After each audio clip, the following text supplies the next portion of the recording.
Assalamualaikum warahmatullahi wabarakatuh. Alhamdulillah, alhamdulillahilladzi hadana lihada wa ma kunna linahtadiya laula an hadana Allah. Asyhadu an la ilaha illallah wahdahu rabbi la syarika lah wa asyhadu anna sayyidana Muhammadin wa ala alihi wa sahbihi ajmain, amma ba'du. Pertama-tama yang saya muliakan para pengurus masjid yang insyaallah diberkahi ini, terutama Bapak Imam, dan juga hadirin dan hadirat yang dimuliakan Allah Subhanahu wa taala. Tanpa harus menyebut satu persatu, insyaallah semuanya diberkahi Allah Subhanahu wa taala. Yang ingin saya sampaikan pada malam hari ini, karena ini juga pertama saya mengadakan atau diundang untuk menyampaikan sedikit tausiah. Tentu yang ingin disampaikan ini bukan perkara yang baru, tidak. Sering didengar, baik bapak ataupun ibu, bahkan mungkin juga bisa melihat pengajian di zaman sekarang ini dimudahkan. Ibu bapak bisa melihat pengajian lewat YouTube 1 jam sambil duduk di rumah juga bisa. Tetapi bukan itu masalahnya. Orang yang duduk di majelis ilmu itu berbeda dengan orang yang mengaji lewat media. Karena orang yang duduk mengaji di majelis ilmu itu, para malaikat akan datang ke kita dan akan mengepak-ngepakkan sayapnya di atas kita dan mendoakan kita, Allahumma ighfir lahum, ya Allah ampuni dosa-dosa orang yang di majelis itu. Sementara kita ini terkadang melakukan kesalahan, itu susah untuk istighfar. Tetapi dengan hanya duduk di majelis ilmu saja, itu bukan hanya para malaikat, sampai kepada ikan yang di lautan, sampai kepada semut yang di lubang, semuanya memintakan ampun kepada dosa-dosa kita yang di sini. Jadi memang pahalanya besar orang duduk di majelis ilmu itu. Baik, masyarakat muslimin yang dimuliakan Allah Subhanahu wa taala,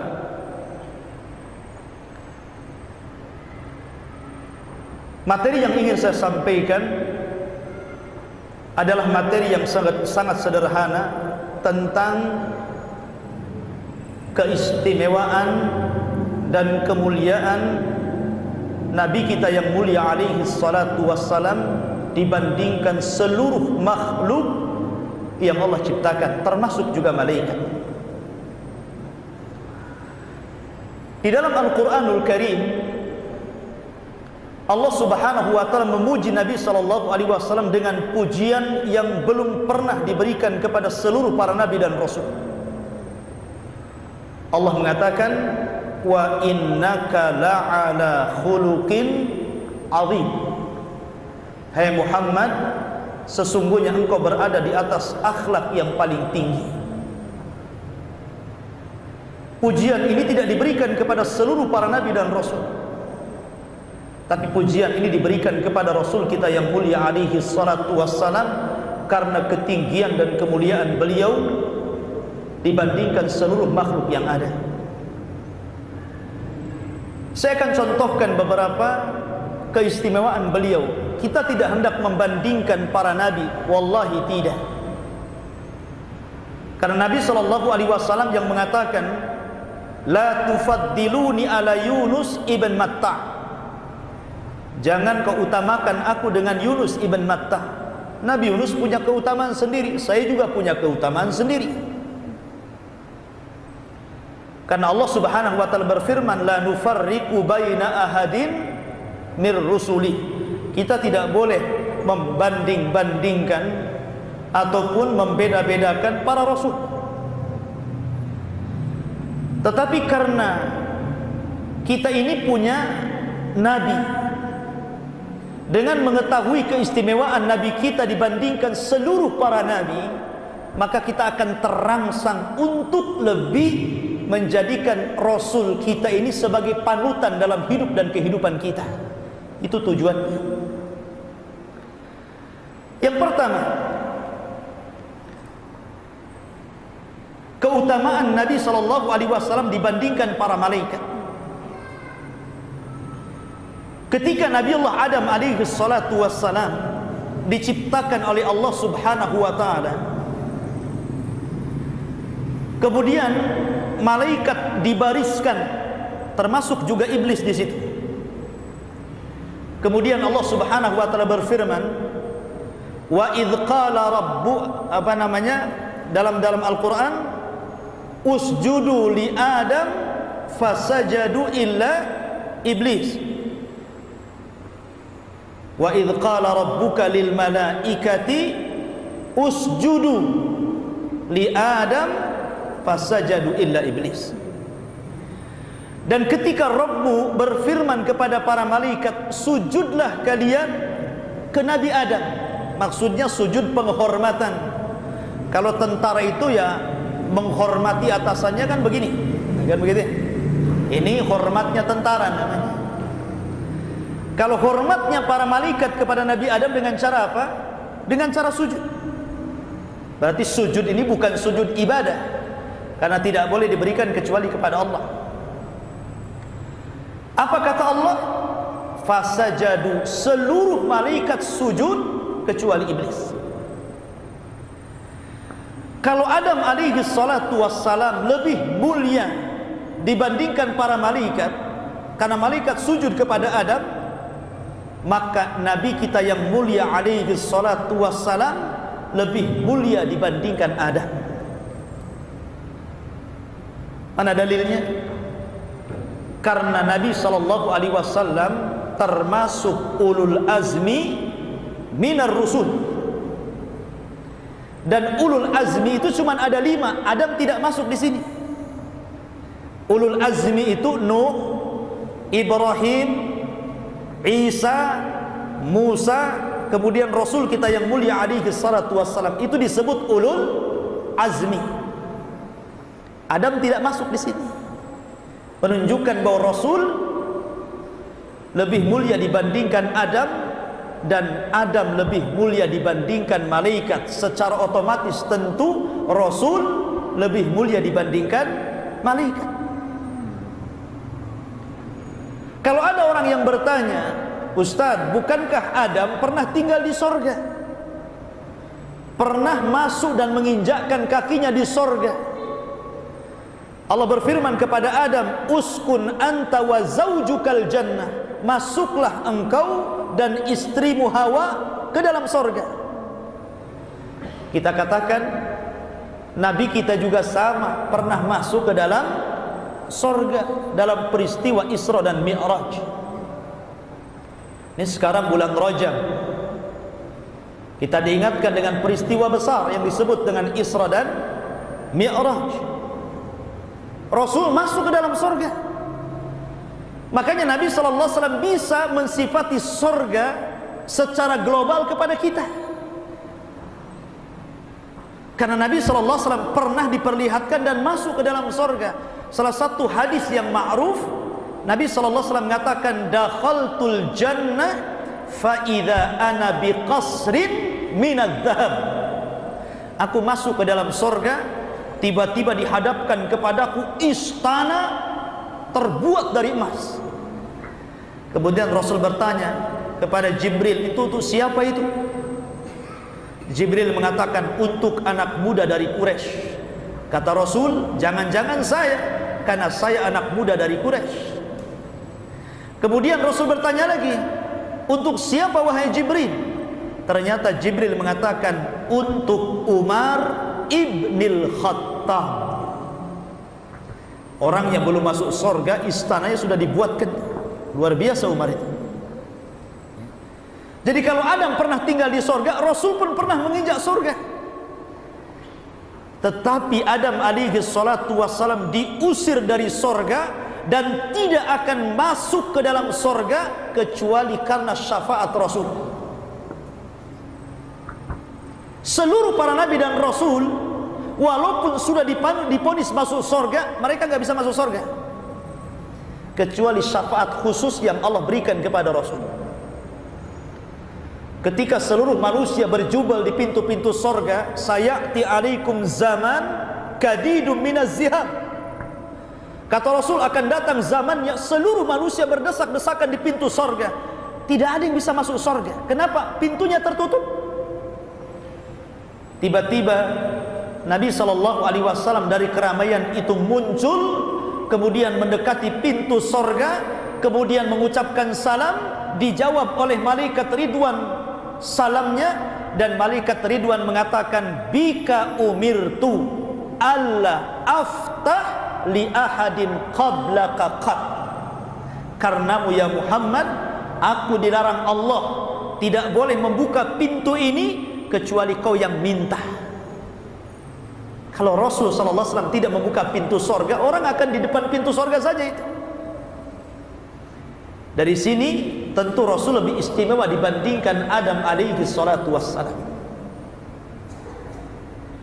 Kalau Adam alaihi salatu wassalam diajarkan ilmu yang banyak, wa 'allamal Adamal asma'a kullaha, dan Allah mengajarkan kepada Adam nama-nama secara keseluruhan.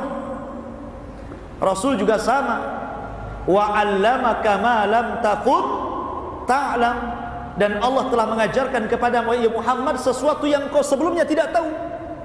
Perbedaannya, kalau Adam diajarkan ilmu kemudian lupa sebagiannya, tapi Rasul tidak pernah lupa apa yang diajarkan Allah. Sanukri'uka fala tansa. Allah mengatakan, sanukri'uka fala tansa. Kami akan bacakan kepadamu ya Muhammad dan kau tidak akan pernah lupa. Di sini menunjukkan apa? Istimewa Rasul. Taib. Kemudian setelah Adam ada nabi namanya Idris. Nabi Idris alaihi salatu wassalam adalah nabi setelah Adam, sebelum Nuh. Salah satu keistimewaan Nabi Idris apa? Diangkat oleh Allah ke langit. Wa rafa'nahu makanan aliyya. Allah katakan, dan kami angkat Idris ke tempat yang paling tinggi. Maksudnya paling tinggi di sini adalah as-sama'ur rabi'ah, langit keempat. Karena ada ceritanya begini. Idris ini diutus kepada Bani Adam, anak-anak Adam dan cucu-cucunya. Ketika Habil meninggal dunia, kemudian Adam meninggal dunia, maka kabilah Qabil ini menguasai anak-anaknya Adam, sehingga kerusakan di mana-mana. Tetapi belum ada penyimpangan akidah. Perzinahan sudah ada, kemudian musik dan minum khamar sudah ada, pembunuhan sudah ada karena Qabil membunuh Habil, tapi belum ada kesyirikan. Akidah mereka masih lurus, cuma maksiat saja. Maka kemudian Idris diutus kepada mereka untuk memperbaharui anak-anak dan cucu Adam ini. Akhirnya Allah berikan pahala kepada Idris.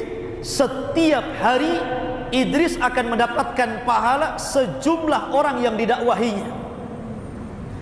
Makanya Idris kemudian meminta kepada Allah untuk dipanjangkan usianya agar dia bisa berdakwah lebih lama lagi. Kemudian dia berjumpa dengan malaikat Jibril. Kata Idris, Jibril, bisa enggak kau temukan aku dengan malaikat maut? Kata Jibril, untuk apa? Saya ingin melobi usia agar malaikat maut jangan buru-buru mencabut nyawa saya. Akhirnya kemudian malaikat Jibril mengiyahkan dan akan mempertemukan Idris dengan malaikat maut. Disitulah kemudian Jibril mengangkat Idris ke langit keempat. Inilah isyarat daripada firman Allah, wa rafa'nahu makanan aliyah, dan kami angkat Idris ke tempat yang tinggi. Maksudnya ke langit keempat. Sesampainya di langit keempat, Rupanya malaikat maut sudah nunggu, padahal nggak janjian tuh. Sudah ada. Malaikat Jibril kaget gitu kan. Tiba-tiba sampai di langit keempat, rupanya malaikat maut sudah ada di situ. Kemudian Jibril mengatakan kepada malaikat maut, bukankah aku belum memanggilmu? Kenapa kau sudah ada di sini? Maka malaikat maut mengatakan, amarani Rabbi, Allah perintahkan kepadaku an aqbidur ruha, untuk mencabut nyawa seseorang di langit keempat. Aku pun heran, manusia itu di bumi, kenapa Allah menyuruh saya mencabut orang di langit keempat, katanya. Rupanya yang dimaksud di situ Nabi Idris. Idris mau minta kepada Jibril ditemukan dengan malaikat maut untuk tawar-tawaran usia. Rupanya pada waktu yang sama malaikat maut diperintah untuk mencabut nyawa Idris. Itulah yang difirmankan Allah, idza jaa ajaluhu la yastakhiruna sa'atan wa la yastaqdimun. Kalau ajal sudah sampai, enggak mungkin mundur, enggak mungkin maju, pas waktunya. Oke, kita katakan Idris ke langit keempat. Rasul lebih hebat lagi. Dia bukan ke langit keempat, tapi dia ke langit ketujuh. Bukan hanya ke langit ketujuh, tapi dia sampai ke Sidratul Muntaha. Tinggi mana langit keempat dengan Sidratul Muntaha? Tinggi Sidratul Muntaha lah, kan begitu. Dia di langit, di atas langit ketujuh, di bawahnya sorga. Dan disitulah Allah Subhanahu wa ta'ala berjumpa dengan Rasul. Ketika Nabi SAW sampai di Sidratul Muntaha, maka Rasul SAW kemudian mengucapkan tahiyat penghormatan, at-tahiyatu lillah wassalawatu wattayyibat, assalamu alaika assalamu alaika. Allah berfirman, assalamu alaika ayyuhan nabi. Jadi ketika Rasul sampai di Sidratul Muntaha, Rasul mengucapkan apa? At-tahiyatu lillahi wassalawatu wattayyibah. Kemudian Allah jawab, assalamu alaika ayyuhan nabi wa rahmatullah wa barakatuh. Maka Rasul menjawab, assalamu alaina wa ala ibadillahis salihin.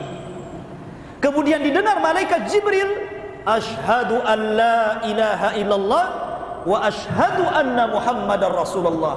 Jadilah tahiyat ini dibaca pada setiap tasyahud pada solat-solat kita untuk mengenang peristiwa Isra dan Mi'raj. Jadi tahiyat ini, jadi doa kita setiap tasyahud. Jadi ya kan? Ma'asyiral muslimin yang dimuliakan Allah Subhanahu wa ta'ala. Jadi Nabi SAW diangkat ke Sidratul Muntaha. Kalau Idris sampai ke langit keempat saja. Taib. Ini contoh keutamaan dan keistimewaan Rasul dibandingkan Adam dan Idris. Kita masuk kepada ulul azmi. Siapa ulul azmi? Nuh, Ibrahim, Isa, Musa. 4 Rasul. Kita mulai daripada Nuh. Nuh alaihi salatu wassalam diberikan usia panjang. Allah mengatakan dalam Al-Quran, alfasanatin illa khamsina ama. Usia Nuh itu 1000 tahun dikurangi 50 tahun. Artinya 950 tahun. Ini usia dakwahnya, Pak Bu. Bukan usia umurnya. Ini usia dakwahnya. Kalau usia umurnya menurut kebanyakan para ulama atau jumhur, usianya 1400 tahun. Saya mengambil pendapat yang mayoritas saja. Tetapi usia dakwahnya 950 tahun, kan lama tuh. Bukan itu saja, Nuh itu berdakwah siang malam loh. Dijelaskan dalam Quran itu, inni da'autu qaumi lailan wa nahara. Aku berdakwah kepada umatku itu siang malam. Kalau di masjid ini kan ya baru tadi kata Bapak Takmir, kadang tenggelam, kadang muncul kan begitu. Ini Nuh ini siang malam dakwanya nih. Tapi ternyata tidak banyak yang mengikut kecuali sedikit. Ada yang mengatakan pengikutnya 20, ada yang mengatakan 40, ada yang mengatakan 80, dan itu yang paling banyak. 80 orang, pendapat yang paling banyak pengikutnya Nabi Nuh itu 80 orang, itu yang ada di kapalnya yang diselamatkan. Ada yang mengatakan setiap 20 tahun sekali baru dapat satu pengikut. Tapi lihat Rasul itu diberikan usia 63 tahun. Diangkat Nabi dan Rasul di usia 40 tahun. Berarti usia dakwahnya 23 tahun. Ya kan? Nuh 1400 tahun, usia dakwahnya 950 tahun. Rasul usianya 63 tahun. Diangkat jadi Nabi dan Rasul dan mulai dakwah ketika umur 40 tahun. Berarti usia dakwahnya hanya 23 tahun, 10 tahun di kota Mekah dan 13 tahun di kota Madinah. Tapi lihat hasilnya. Idza jaa nasrullahi wal fath wa ra'aitan nas yadkhuluna fi dinillahi afwaja. Ketika terjadi kemenangan dan Fathu Mekah, engkau lihat manusia berbondong-bondong masuk ke dalam agama Rasul yang jumlahnya ribuan. 23 tahun mengislamkan ribuan orang. 950 tahun hanya dapat 80 orang. Hebat mana? Hebat yang 23 tahun lah ya. Ini 9, kalau Rasul dikasih 950 tahun kan gitu kan, satu dunia masuk Islam kan begitu. Tetapi kita tidak hendak mengatakan bahwa dibeda-bedakan. Bukan keberhasilan seorang Nabi itu banyaknya pengikut, bukan juga keberhasilan Nabi itu sedikit pengikut, bukan. Karena Rasul melihat pada hari kiamat itu ada Nabi yang pengikutnya 1, 2, ada Nabi yang tidak punya pengikut sama sekali. Ada Nabi yang banyak pengikutnya seperti Musa dan dirinya. Itu bukan barometer. Yang ingin saya katakan bahwa karena Rasul dan umatnya diberikan keberkahan umur, diberikan keberkahan waktu. Walaupun usia Rasul hanya di 63 tahun meninggal dan umatnya dibatasi hanya 60 sampai 70 tahun saja, tapi usia yang pendek ini berkah, bisa menjangkau usia umat Nuh alaihi salatu wassalam. Mana dalilnya? Inna anzalnahu fi lailatul qadr. Wa ma adraka ma lailatul qadr. Lailatul qadri khairun min alfi syahri. Satu malam dalam Islam yang disebut Lailatul Qadar itu sebanding dengan 84 tahun beribadah. Dalam bahasa Quran 1000 bulan. Kalau setiap tahun Anda mendapatkan Lailatul Qadar, anggaplah usia Anda sekarang 50 tahun. Usia balik kalau perempuan 9 tahun.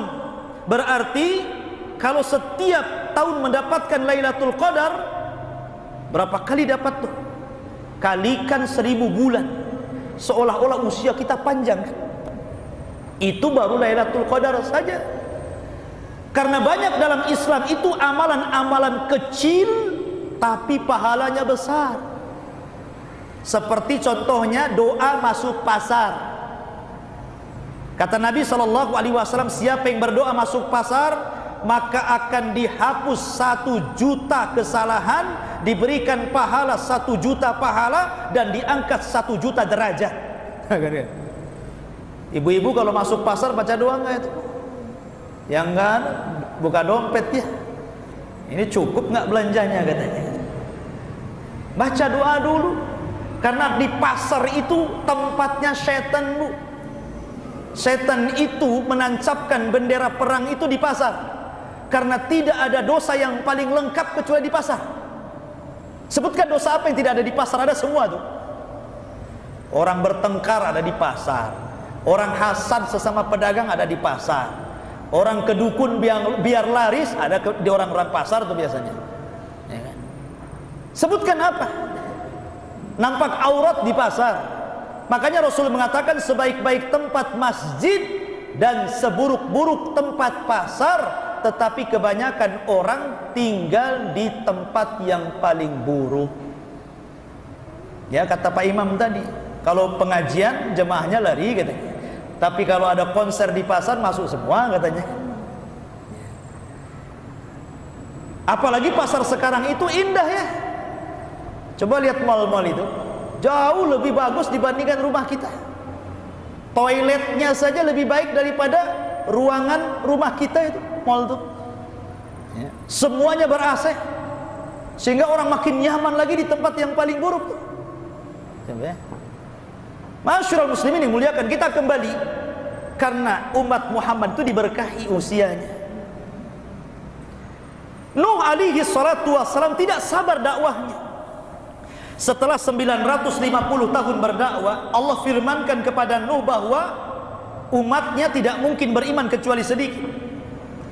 Maka Nuh kemudian berdoa kepada Allah, Rabbi inni maglubun fantasir.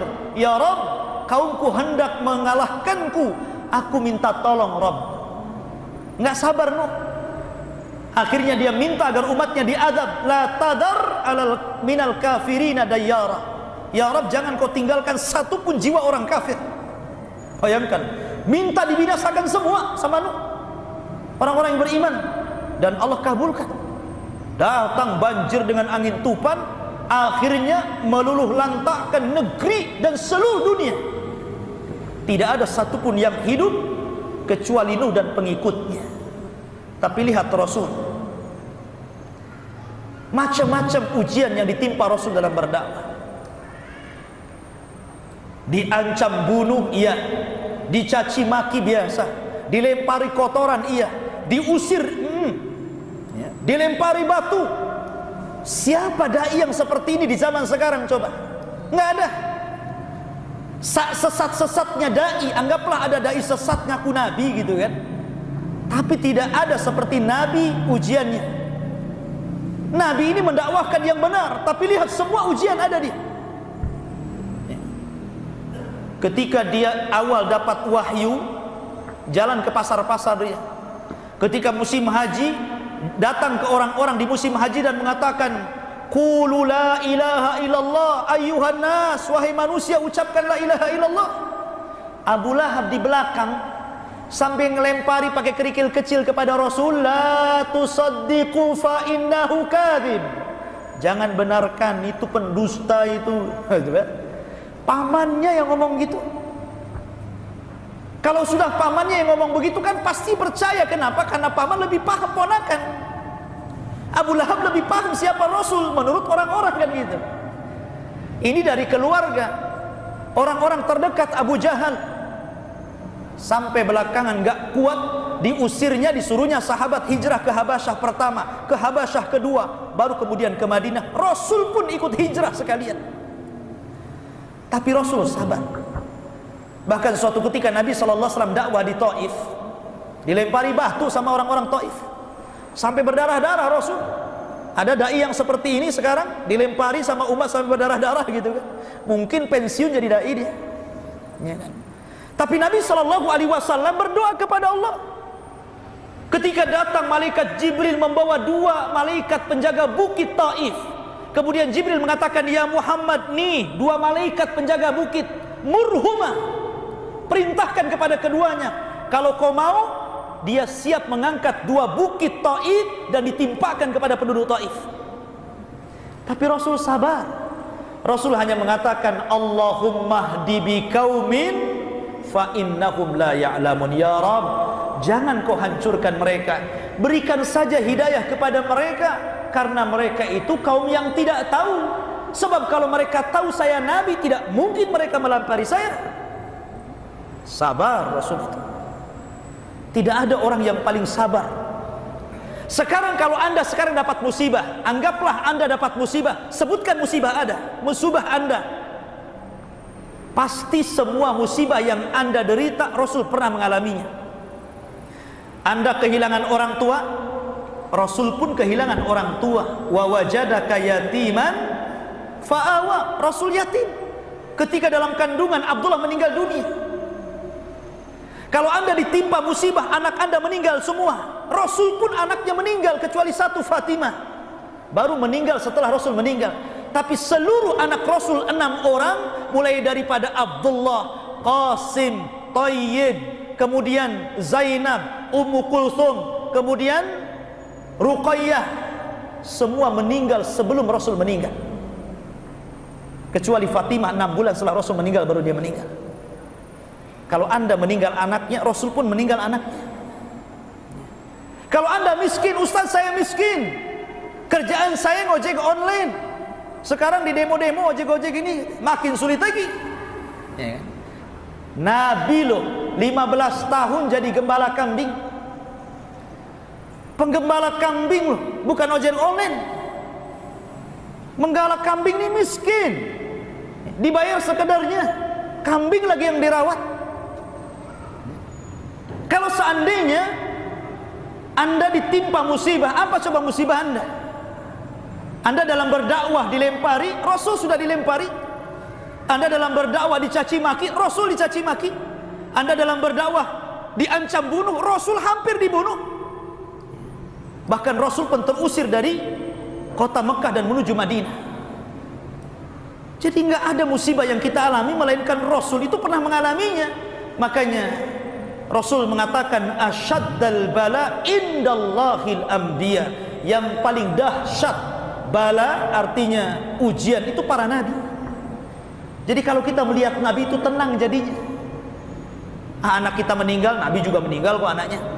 Orang tua meninggal, nabi juga meninggal orang tuanya. Kita miskin, nabi juga pernah miskin, kan gitu kan. Jadi tenang hidup kita ini. Kita ini punya nabi ngasih contoh semuanya. Masyarul muslimin yang dimuliakan Allah Subhanahu wa taala. Itulah kesabaran Rasul dibandingkan. Kemudian ulul azmi yang kedua Ibrahim.